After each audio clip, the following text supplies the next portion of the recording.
I need to take that off because I've got see the problem. So when that's lower than the cooler tank, it pushes water.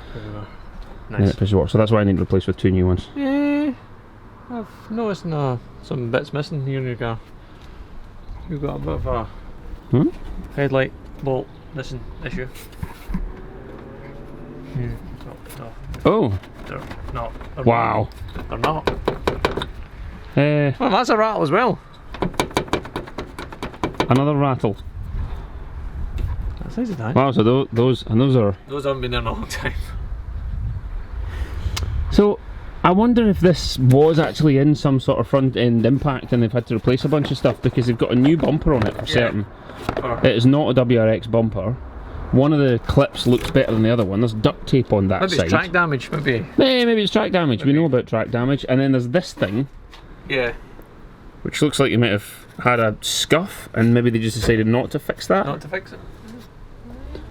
Alright, well, yeah. I don't know how you spot stuff like that though. Symmetry. Because you're just looking at it Symmetry. I wonder if we get bolts to fit it. What are they? Can I suggest we just take one off the other side? Okay. And put it in that side? I'm up with that. Sounds like a plan. In fact, there's a 10mm spanner line right there.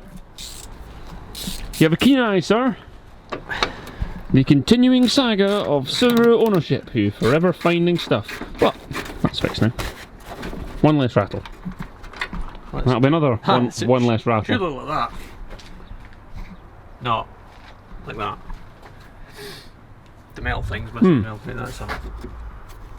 That's nicely pressed, and it should have a metal surround like that. Yeah. A bushing, and it not. Natural bushing, not a bush. Well, good spot. Thanks, Dave. Keep them coming. I'm sure there will be more. Could buy a Subaru, eh?